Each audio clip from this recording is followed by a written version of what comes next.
নমস্কাৰ মৰমৰ শিক্ষাৰ্থীসকল, মই প্ৰণৱে ইউটিউব চেনেল ফৰ এডুকেশ্যনৰ অন্য এটা ভিডিঅ'লৈ তোমালোক সকলোকে স্বাগতম জনাইছোঁ। মৰমৰ শিক্ষাৰ্থীসকল, আজি মই তোমালোকৰ মাজলৈ লৈ আহিছোঁ হায়াৰ ছেকেণ্ডেৰী ফাৰ্ষ্ট ইয়াৰৰ এডুকেশ্যন নামৰ বিষয়টোৰ ইউনিট নাম্বাৰ 3 বিদ্যালয় আৰু ইয়াৰ সংগঠন। এই ইউনিটটোৰ যিখন অনুশীলন, সেই অনুশীলনৰ প্ৰশ্নৰ উত্তৰসমূহ। তেতিয়াহ'লে আচোন পলম নকৰি আজি ভিডিঅ'টো আৰম্ভ কৰোঁ। আৰু তাৰ আগতে তোমালোকলৈ এটা অনুৰোধ, এই চেনেলটো যদি ছাবস্ক্ৰাইব কৰা নাই তেতিয়াহ'লে ছাবস্ক্ৰাইব কৰি দিবা আৰু কাষতে থকা বেল আইকনটো প্ৰেছ কৰি দিবা, মই দিয়া এনেকুৱা ধৰণৰ শিক্ষামূলক ভিডিঅ'সমূহ নিয়মিতভাৱে পাই থাকিবলৈ।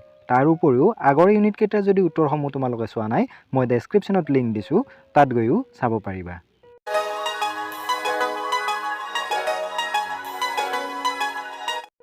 প্ৰশ্ন নম্বৰ 1, বিদ্যালয় প্ৰতিষ্ঠানৰ অৰ্থ কি? বিদ্যালয় গৃহ, মাটি, বিদ্যালয়ৰ আচবাব, অন্যান্য সা সঁজুলি, মানৱ সম্পদ যেনে ছাত্ৰ ছাত্ৰী, শিক্ষক আৰু আন কৰ্মকৰ্তাসকলক অন্তৰ্ভুক্ত কৰা এটা বহল শব্দ হৈছে বিদ্যালয় প্ৰতিষ্ঠান। প্ৰশ্ন নম্বৰ 2, শ্ৰেণীকোঠাত এখন দেশৰ ভাগ্য গঢ়ি তোলা হয়।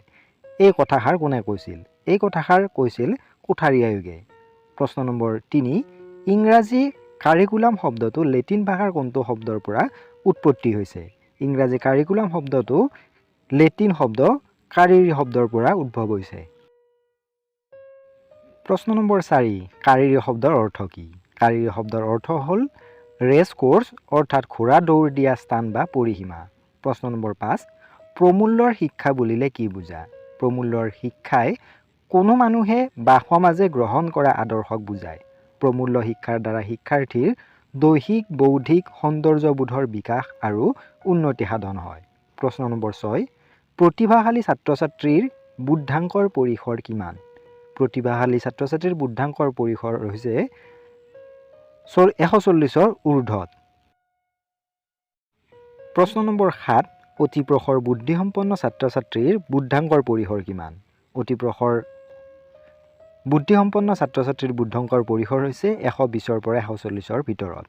প্ৰশ্ন নম্বৰ 8, উচ্চ বুদ্ধিসম্পন্ন ছাত্ৰ ছাত্ৰীৰ বুদ্ধাংকৰ পৰিসৰ কিমান? উচ্চ বুদ্ধিসম্পন্ন ছাত্ৰ ছাত্ৰীৰ বুদ্ধাংকৰ পৰিসৰ হৈছে 110ৰ পৰা 120ৰ ভিতৰত। প্ৰশ্ন 9, সাধাৰণ বুদ্ধিসম্পন্ন ছাত্ৰ ছাত্ৰীৰ বুদ্ধাংকৰ পৰিসৰ কিমান?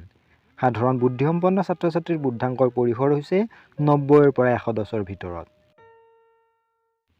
প্ৰশ্ন নম্বৰ 10, শ্ৰেণীকক্ষৰ আকাৰ কি হোৱা উচিত? শ্ৰেণীকক্ষৰ আকাৰ আয়তক্ষেত্ৰৰ দৰে হোৱা উচিত। প্ৰশ্ন নম্বৰ 11, 9ৰ পৰা 120ৰ বুদ্ধাংকৰ ভিতৰত কি ধৰণৰ শিক্ষাৰ্থী অন্তৰ্ভুক্ত হয়? ইয়াৰ উত্তৰটো হ'ব সাধাৰণ বুদ্ধিসম্পন্ন শিক্ষাৰ্থীসকল। প্ৰশ্ন নম্বৰ 12, বিজ্ঞান পৰীক্ষাগাৰত প্ৰয়োজন হোৱা যিকোনো দুটা আচবাবৰ নাম লিখা। বিজ্ঞান পৰীক্ষাগাৰত প্ৰয়োজন হোৱা আচবাবসমূহ হৈছে আলমাৰী, টেবুল, চকী ইত্যাদি। প্ৰশ্ন নম্বৰ 13, পুথিভঁৰালৰ দায়িত্বত থকা ব্যক্তিজনক কি বুলি কোৱা হয়? পুথিভঁৰালৰ দায়িত্বত থকা ব্যক্তিগৰাকীক পুথিভঁৰালী বুলি কোৱা হয়।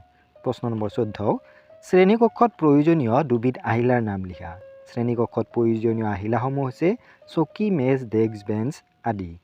প্ৰশ্ন নম্বৰ 15, শ্ৰেণীকক্ষত ব্যৱহাৰ কৰিব পৰা শ্ৰৱণ দৰ্শন সঁজুলিৰ নাম লিখা। শ্ৰেণীকক্ষত ব্যৱহাৰ কৰিব পৰা শ্ৰৱণ দৰ্শন সঁজুলিসমূহ হৈছে ৰেডিঅ', টেপ ৰেকৰ্ডাৰ, দূৰদৰ্শন, কম্পিউটাৰ, DVD, CD ইত্যাদি। প্ৰশ্ন নম্বৰ 16, বিদ্যালয় প্ৰতিষ্ঠানৰ বৈষয়িক সম্পদ তিনিবিধৰ নাম উল্লেখ কৰা। বিদ্যালয় প্ৰতিষ্ঠানৰ বাবে প্ৰয়োজনীয় বৈষয়িক সম্পদসমূহ হৈছে মাটি, বিদ্যালয় গৃহ, শ্ৰেণীকক্ষ, পুথিভঁৰাল, বিজ্ঞান পৰীক্ষাগাৰ আদি। প্ৰশ্ন নম্বৰ 17, বিদ্যালয় প্ৰতিষ্ঠানৰ মানৱ সম্পদ তিনিটাৰ নাম উল্লেখ কৰা। এখন বিদ্যালয় প্ৰতিষ্ঠানৰ কাৰণে প্ৰয়োজন হোৱা তিনি প্ৰকাৰৰ মানৱ সম্পদ হৈছে শিক্ষক, ছাত্ৰ ছাত্ৰী আৰু কৰ্মচাৰী।